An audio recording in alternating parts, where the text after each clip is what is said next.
Hello, this is Off Leash with Eric Prince. I'm Mark Serrano. Can you imagine the 1798 era Alien Enemies Act is in the news? Why? Because rogue judges are trying to get in the way of Donald Trump fulfilling his promise to the American people to shut down our border and deport criminal illegal aliens. Here's the drama that's taken place here, Eric. It's pretty incredible. The administration used this Alien Enemies Act to be able to say, hey, we have every right to deport these criminal illegal aliens. The ACLU rushes to court. The DC-based U.S. District Court, which has had this horrendous era of anti-Trump decisions over these past 4 or 5 years, just rogue, leftist, Obama-appointed judges, is extraordinary. They are really interfering with the actions of the executive branch. So this is going to come to a head. So here's what's amazing. Judge Boasberg rules against the Alien Enemies Act and says, not only can you not deport anyone, but if you're in the middle of doing it right now, if you have planes in the air, turn them around. Can you imagine a judge thinks he can tell the President of the United States, you've got to turn that plane around? And these are not nuns that were being deported. These are gang members, violent gang members that had committed crimes in the United States. It's a clear, yet another case of the bubble of the DC swamp class making decisions, arrogant decisions, completely aloof from the consequences of those bad decisions. Yeah, and I think he may have jumped the shark, this Judge Boasberg, because now Chuck Grassley, who chairs the Senate Judiciary Committee, has spoken out and said, okay, we're going to look into this guy. Brandon Gill, a freshman House member, said he's going to file articles of impeachment against this judge. And this is not the first ruling in the past several weeks from a D.C. judge against the administration. You know, the ACLU is standing up for murderers, rapists who don't belong in this country. These are gang members. These are bloodthirsty gang members. Exactly. Like I said, they're not nuns. They're Tren de Aragua gang members committing crimes that have been released from prison by Maduro, sent to America, continuing mayhem. Trump is doing something about it, trying to send them back, and the arrogance of this prick to say, no, oh, stop. I'm in charge. I'm really the elected president because I'm a judge. You have to listen to me. It's insanity. It speaks to the actual conflict between the three branches of government. You have the president with elected executive authority, you have the Congress with the power to spend, and the judiciary that is clearly way overstepping his bounds as a junior district judge. This is not a Supreme Court ruling. This is a junior guy that preemptively listens to the ACLU and tries to stop. And by the way, Joe Biden ignored the U.S. Supreme Court with reckless abandon on the forgiveness of student loans numerous times, right? He returned billions of dollars. So here's this brilliant irony and blowing up in this judge's face. He says, any planes that are on their way, bring it back, right? Well, guess what? There was a plane load of 238 of these gang members that went to El Salvador. Now, you have been on the ground in El Salvador at their max prison. We've talked a lot about it here at Off Leash. They're good at building prisons. We've talked a lot about it. You've been on the ground there. So this plane lands in El Salvador. There's this magnificent video at night of these gang members in shackles, not only being carted off the plane, dragged off the plane, but they are shoved to the ground on their knees. They take a razor and shave their beards off, shave their heads bald. These guys are basically neutered as soon as they arrive in El Salvador. And Bukele, President Bukele says, today the first 238 members of the Venezuelan criminal organization Tren de Aragua arrived in our country. They were immediately transferred to the Terrorism Confinement Center, where you've been. CCOT, yes. The U.S. will pay a very low fee for them, but a high one for us. On this occasion, the U.S. has also sent 23 MS-13 members. This will help finalize intelligence gathering and go after the last remnants of MS-13. As always, we continue advancing in the fight against organized crime. So here's Bukele saying, what a fantastic friend to America. Oh my gosh, we received these on your behalf. We're going to save you money in the process. All right, So then he finds out that the judge had issued this ruling. And Bukele then posts, "Oopsie, too late." I got to get your reaction to all these developments. President Bukele had a marketing background. He definitely understands a good message, and he delivered it. And after getting harangued by the D.C. crowds for years, because he was elected on a law and order platform, because MS-13, this horrific gang, had overrun and was destroying El Salvador's society. He was elected to stop it. He did, all while being actively opposed by Washington and USAID-funded NGOs, saying it was too hard, he was too hard on crime, all the rest. He builds a prison which houses all the obvious gang members. With their face tattoos, it's pretty obvious they self-identify. He locks them up. Now, El Salvador is safer than the county where the FBI crime lab is, Prince William County, Virginia. So, yes, good on him. Excellent work.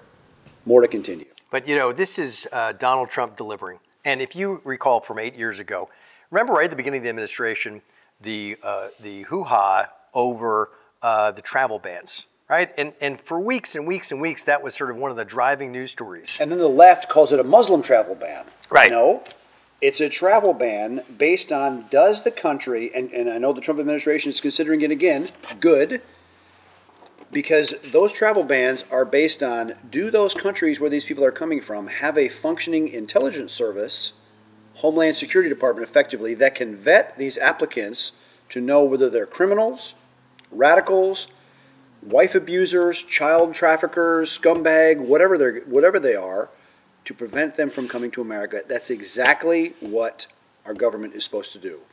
So here, this is the same time, by the way, that we had this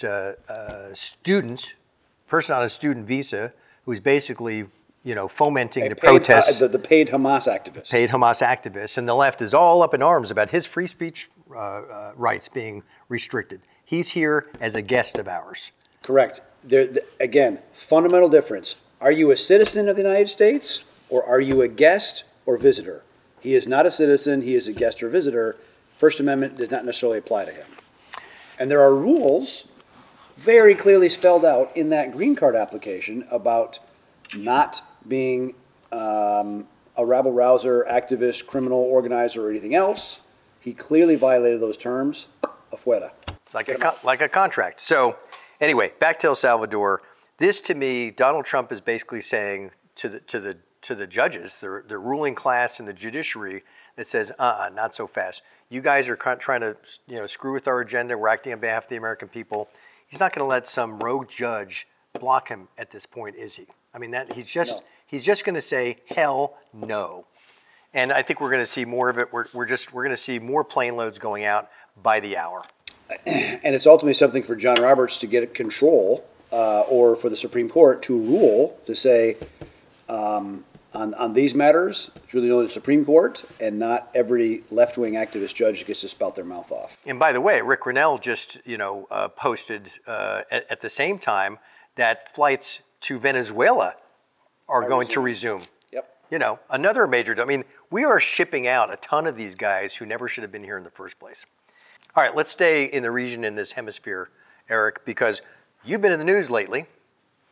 This time as an issue in a presidential campaign. Now, you've told our off-leash viewers recently about the presidential election in Ecuador and its great significance for the strategic interests of the United States. The presidential election was on February 9th, and it pushed it to a runoff because there was less than 1% differential between the two candidates. That runoff election now is April 13th. So we've got weeks leading into that runoff. And what happens?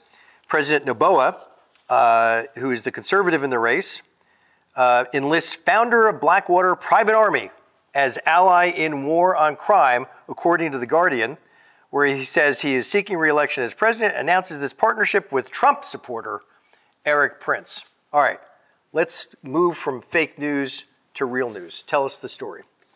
I was planning to be home this last week, but alas, I got a call. Please come to Ecuador and see how we could help. They've had a terrible explosion of gang crime. That election is really clearly delineated. Noboa comes from a wealthy Successful family. They're significantly dominant in the banana trade in mining in Ecuador, versus a very left-wing female who is an actual surrogate for Rafael Correa. Baby surrogate. Literally, she's the baby mama of one of Rafael Correa's children. Rafael Correa is the former president of Ecuador who canceled throughout the U.S. from a base in the north of Ecuador where there is a large counter-drug radar used to tamp down on drug trafficking, which caused an explosion of drug trafficking in the country. Rafael Correa was later indicted for massive corruption, and he's hiding between Brussels and Caracas. Okay, the left-wing candidate there, her campaign manager, lives in Caracas. So the money from Caracas, you can imagine the Maduro people are pro-drug trafficking, along with the Colombian cartels. This is a clear race between Noboa, who is a law and order candidate against drug trafficking, versus the narco state that is Venezuela, supporting a very left-wing candidate in Ecuador. And Maduro must be pretty pissed off that they didn't win on February 9th, outright. And so I can only imagine the forces at play here on the ground. So this announcement came from President Noboa. We've established a strategic alliance to strengthen our capabilities in the fight against narco-terrorism and to protect our waters from illegal fishing. Organized crime has sown fear and believed it can operate with impunity. Their time is running out. International aid is beginning to flow, said the president. And of course, this was in announcing his partnership with you. So tell us a little bit more about the plan. And this is intriguing to me because this is actually a campaign issue for him. He's running on crime against gangs running across the country, kind of like El Salvador with Bukele. Yeah, look, that's exactly, and this is a question of law and order. Do you want the country run by laws, or do you want it run by gangs and mayhem?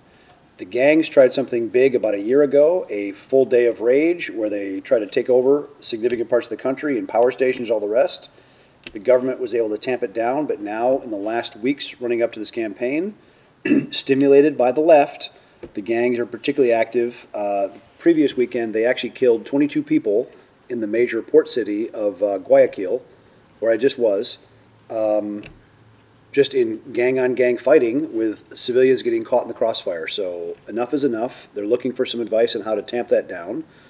My interest in going down there was about fish, right? There's a massive illegal fishing all around South America, promulgated by the Chinese. When you look at Ecuador, has the largest shrimp fishery in the world and the second largest tuna fishery. And you see they also have the Galapagos Islands, the super unique environmental preserve. And what the Chinese do is they actually moor a very large vessel, a VLCC, a 250,000 ton vessel there, half converted. It's an oiler, and the other half is a freezer ship. And it serves as a floating base to support a fleet of 350-some Chinese fishing vessels, which loot fish from Ecuador's waters all down Peru to Chile, all the way to the south. Okay, the tuna, shrimp, squid, pillaged. China, as a country, loots most of the protein consumed by the country from the world's oceans, largely illegally, to the detriment of ocean health and from the rest of the world. Argentina, same problem. In fact, they just a few weeks ago released pictures of thousands of Chinese vessels out fishing squid illegally.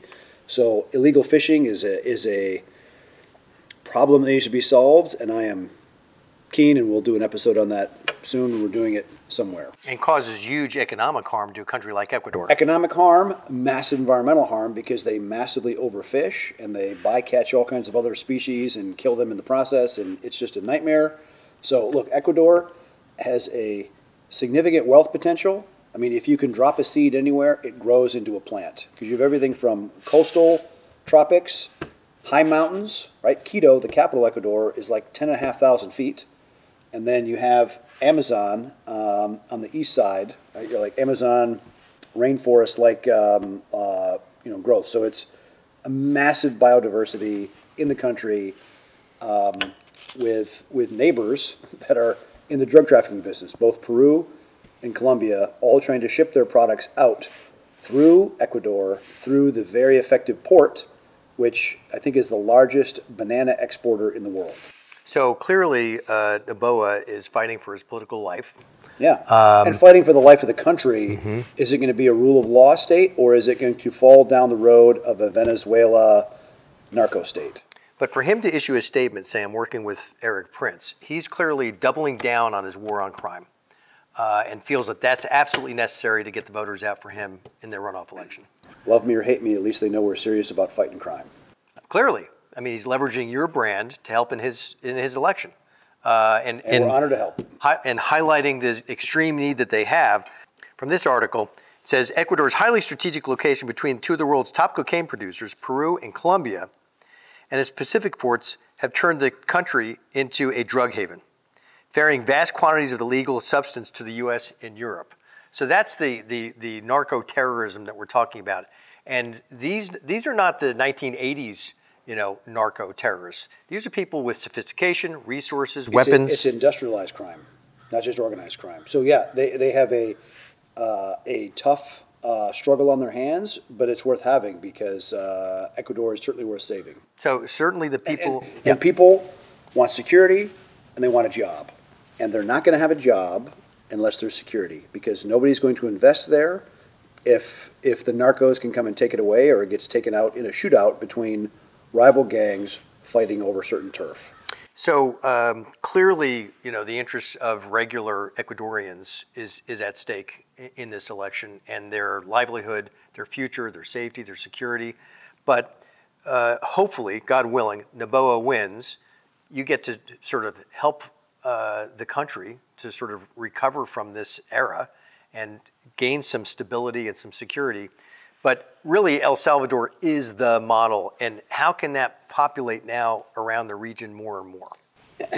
Because El Salvador has been a success of demonstrating how to lock it down, how to reestablish law and order. I think Ecuador can do the same thing. I think Daniel Noboa is up to the task. He was actually spent significant time in America. He went to school in New York. He was actually the New York State snowboarding champion for a number of years. So he is Americanized in that sense, but comes from a very wealthy family, but he loves his country, so he doesn't need a day job. He is there to try to save Ecuador, and I'm honored to try to help him do that. And the truth is, this presidential runoff election is a proxy fight for us with Maduro, is it not? Yeah, like I said, the left's, the candidate, the campaign staff is in Caracas. The money's from Caracas. The PR people are in Caracas. This is organized of, by, and through the Maduro crowd. And this says a lot about private sector solutions, does it not? A head of state turning to someone for you to help with him against a war against crime? Yeah, and look, Ecuador is looking for all kinds of engagement from the U.S. on counter-narcotics, on tamping down the illegal tsunami that they've been hit with. President Noboa has only been in office for about a year because he took over in an interim position because the previous guy was going to be indicted or impeached. So he won in a snap election. Now this is for the full term. All right, let's talk about U.S. interest in the region now, particularly based on these developments here in Ecuador and El Salvador. In terms of the U.S. interest, obviously the president has talked about taking the cartels on directly.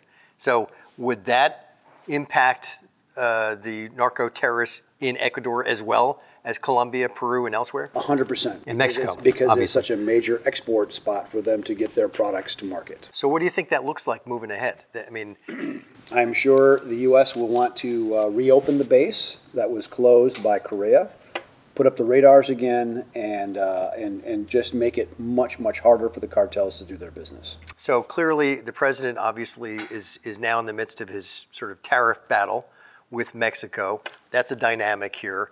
But it seems to me like the Mexican president will cooperate with us so we can take the cartels on directly. I mean, that's the first front, right, is dealing with them in Mexico and going south from there? Yes, I understand there's even a U.S. Navy cruiser sent down to the border. So who knows what level of actions are going to be taken by the cartels. It's probably, if you're in the cartel business, it's probably time to find a different line. But the best thing that could happen to regular folks who live in these countries is Donald Trump's war on the cartels and Bukele serving as a model, and just like Milei in Argentina serving as a model for the rest of the continent. Yeah, and look, Milei, what he accomplished just in his first year in office has been incredible, because you had a perpetually high inflation, high deficit country just blowing money, and he has cut down the budget deficit. They actually cut it down to a slight surplus. There's a lot of, I would say, reawakening of capitalism that's going to happen in Argentina. It is a beautiful country with a smart, capable workforce. They actually have their own nuclear program, a nuclear power program there, all being restarted because, like I said, smart workforce, smart inhabitants. They have been burdened or crushed by stupid socialist, Peronista communism light for the last 70, 80 years. And as they awaken from that, Argentina is going to be a force. Boom. So just as we're still in the region here with Maduro, so the president recently just reapplied sanctions that Biden had lifted. Yes. On oil extraction. We've been calling for it. On Chevron. You've been very outspoken about that. What do you think, is this just the first sort of volley from the president turning the screws on Maduro? Yes, I think there'll be probably some other sanctions coming against gold, because other countries are routinely helping him violate that, like Turkey, because there's supposed to be gold sanctions as well, but they've been leaking a lot of that stuff out to Turkey and to the Middle East. So tell me about other malign influence like Cuba. Where do you see things moving with Cuba? Well, also Venezuela just recently sent gunboats that threatened an Exxon floating petroleum storage unload boat off of Guyana, because again Venezuela is contesting basically 70% of Guyana territory, right, claiming it's theirs. I don't know the logic of why Maduro would be poking the bear now, going after an American company with a Trump presidency, but. I guess maybe Maduro is smoking something stronger than he should be right now. But he is desperate for the oil reserves that were discovered in Guyana.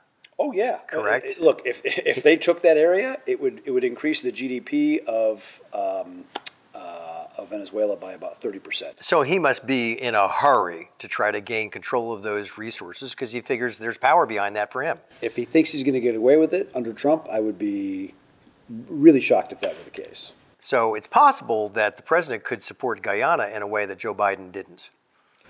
Yes, or let the private sector do it, or something, some variation. But you have a very left-wing president in Colombia who is extremely unpopular, and I don't think he'll survive the next election cycle there. So let's exit on this. I know that the administration is going to move criminal illegal aliens into Guantanamo Bay. Give me your thoughts about that move. Well, that's where it's a great thing that Bukele is offering a better solution, because as nice as it sounds to send them to Gitmo, the problem is there's no sewage treatment in Gitmo.